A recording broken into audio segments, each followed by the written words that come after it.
نبی کریم نے فرمایا جب دجال آئے گا نا تو میرے کچھ غلام گھوڑوں پہ چڑھ کے اسے قتل کریں گے۔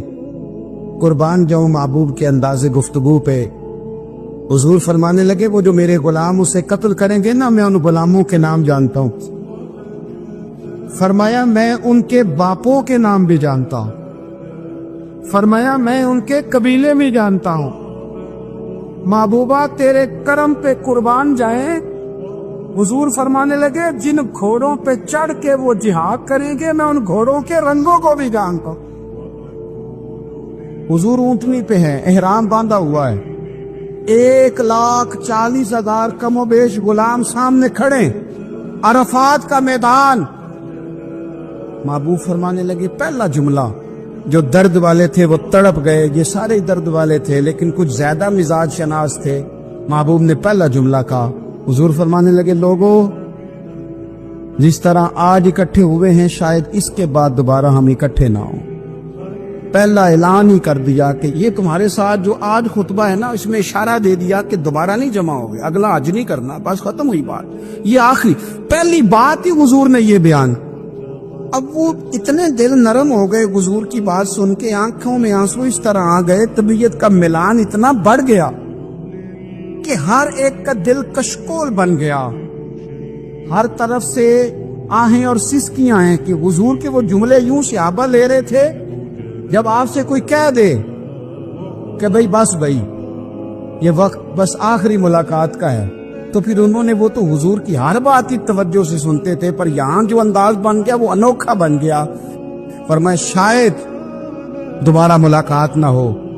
پھر میرے کریم محبوب صلی اللہ تعالی علیہ وسلم نے فرمایا جس طرح تمہارے لیے یہ شہر حرمت والا ہے، مکہ حرمت والا ہے نا، ایک نیکی کرو تو مکے میں 1,00,000 کا ثواب، حرم مکہ میں ایک گناہ کرو تو وہ بھی 1,00,000 لکھا جاتا، حرمت والا ہے، بڑی عزت والا ہے۔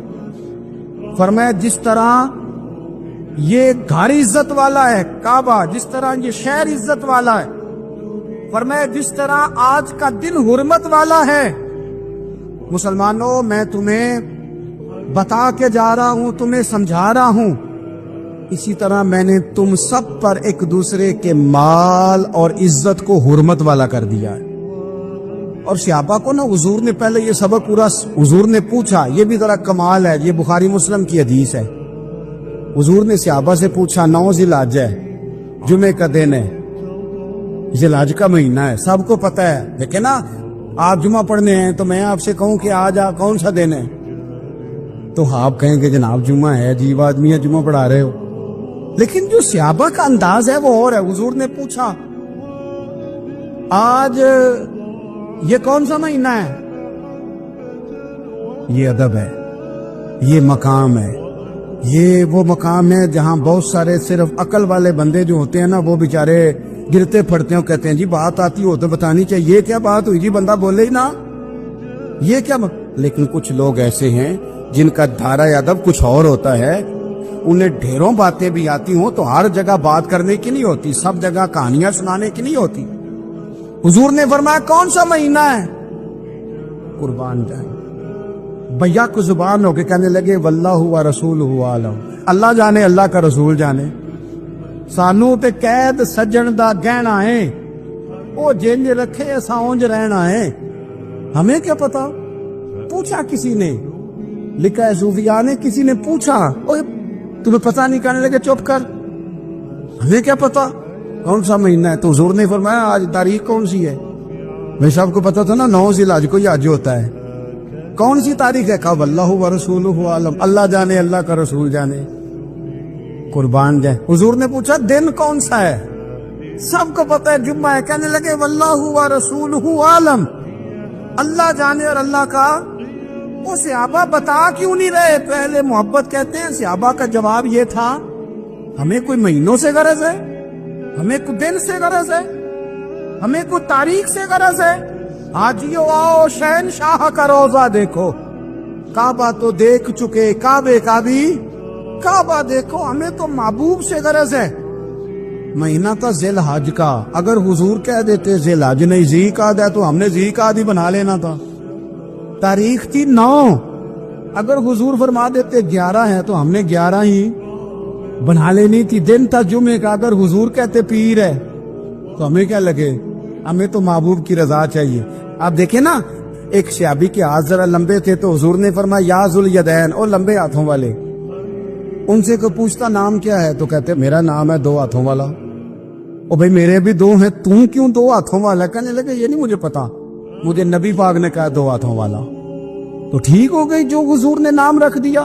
تو حضور سید عالم نے پوچھا, پھر حضور نے حرمت یاد کرائی, فرمایا یاد رکھو یہ دن بھی بڑی عزت والا ہے, جمعے کا ہے, یہ مہینہ بھی بڑی حرمت والا ہے, ذی الحج کا ہے, یہ تاریخ بھی بڑی حرمت والی ہے.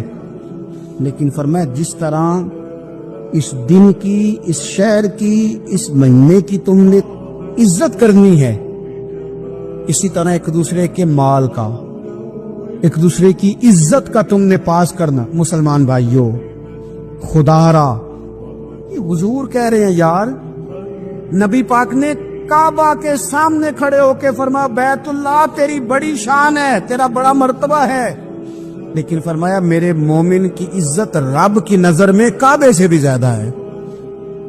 ہم کیسے بیٹھ کے یار, ہم کیسے جرات کرتے ہیں کسی کی پگڑی کھولنے کی کونے میں بیٹھ کے؟ ہم اپنے گھر بیٹھ کے کسی پر تبصرہ کر گئے, کسی بندہ مومن کی عزت اچھال گئے, بالکل پتہ نہیں تھا بات کا, اور ہم نے کہانی بنا دی پوری کی پوری, داستان سرائی کر گئے. صبح سے شام تک ہماری گپ شپ کا عنوان کیا ہے؟ کسی نہ کسی کا شکوہ, کسی نہ کسی کی شکایت, یہ ہماری گپ شپ ہے. خدا را حضور نے تو خطبہ حجۃ الوداع میں پہلا سبق یہ دیا تھا کہ میرے جانے کے بعد ایک دوسرے کی عزت کرنا, اور اسی خطبے میں ایک جگہ پہ فرمایا یہ نہ ہو کہ میرے جانے کے بعد تم ایک دوسرے کی گردنیں مارنے لگ جاؤ. ایک دوسرے کی عزتوں کا خیال کرنا, پاس کرنا. مسلمانوں, میرے عزیز بھائیوں, بزرگوں, عزتوں کا دفاع شروع کریں. تھوڑی دیر کے لیے اپنی زبان لوگوں کے اوپر تبصرہ کرنے سے کنٹرول میں لائیں. کچھ چیزیں ایسی, میں مختلف شہروں میں جاتا ہوں, جس شہر میں گئے وہاں لوگوں نے یہ کہا جناب یہاں جو مولانا ہے نا, بعض لوگ یہ باتیں بڑی چسکے لے کے سنتے ہیں, یہاں جو مولانا ہے نا وہ کچھ نہیں کرتے, آپ بڑے اچھے ہیں. یہاں جو پیر صاحب ہیں وہ بڑے گڑبڑ ہیں, آپ بڑے اچھے ہیں. تو میں ان سے کہتا ہوں کہ میں اس لیے اچھا ہوں کہ میں تھوڑی دیر کے لیے آیا ہوں, میں نے چلے جانا ہے. اور دوسری بات یہ کہ مجھے آپ جتنا مرضی اچھا کہہ لیں, میں نے رخصت ہو جانا ہے 2-3 گھنٹوں کے بعد.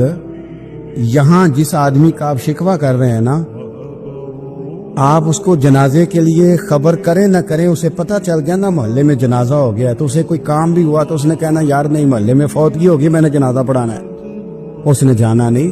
تو کمزوریاں تو سب جگہ ہوتی ہیں, لیکن ان کمزوریوں کی وجہ سے آپس میں بغض پیدا کر لیا جائے گا.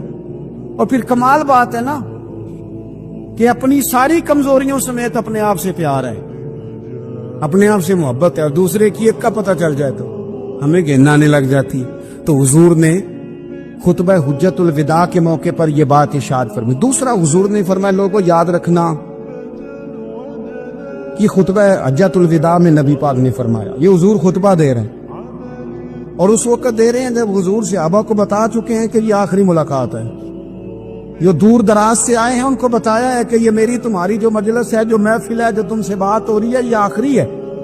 محبوب فرمانے لگے لوگوں یاد رکھنا قیامت قائم ہوگی. ان جملوں کا حسن ملاحظہ کر لیں. فرمایا قیامت قائم ہوگی, تم اپنے رب سے ملاقات کرو گے, اور فرمایا تمہارا رب تم سے تمہارے اعمال کے بارے میں پوچھے گا.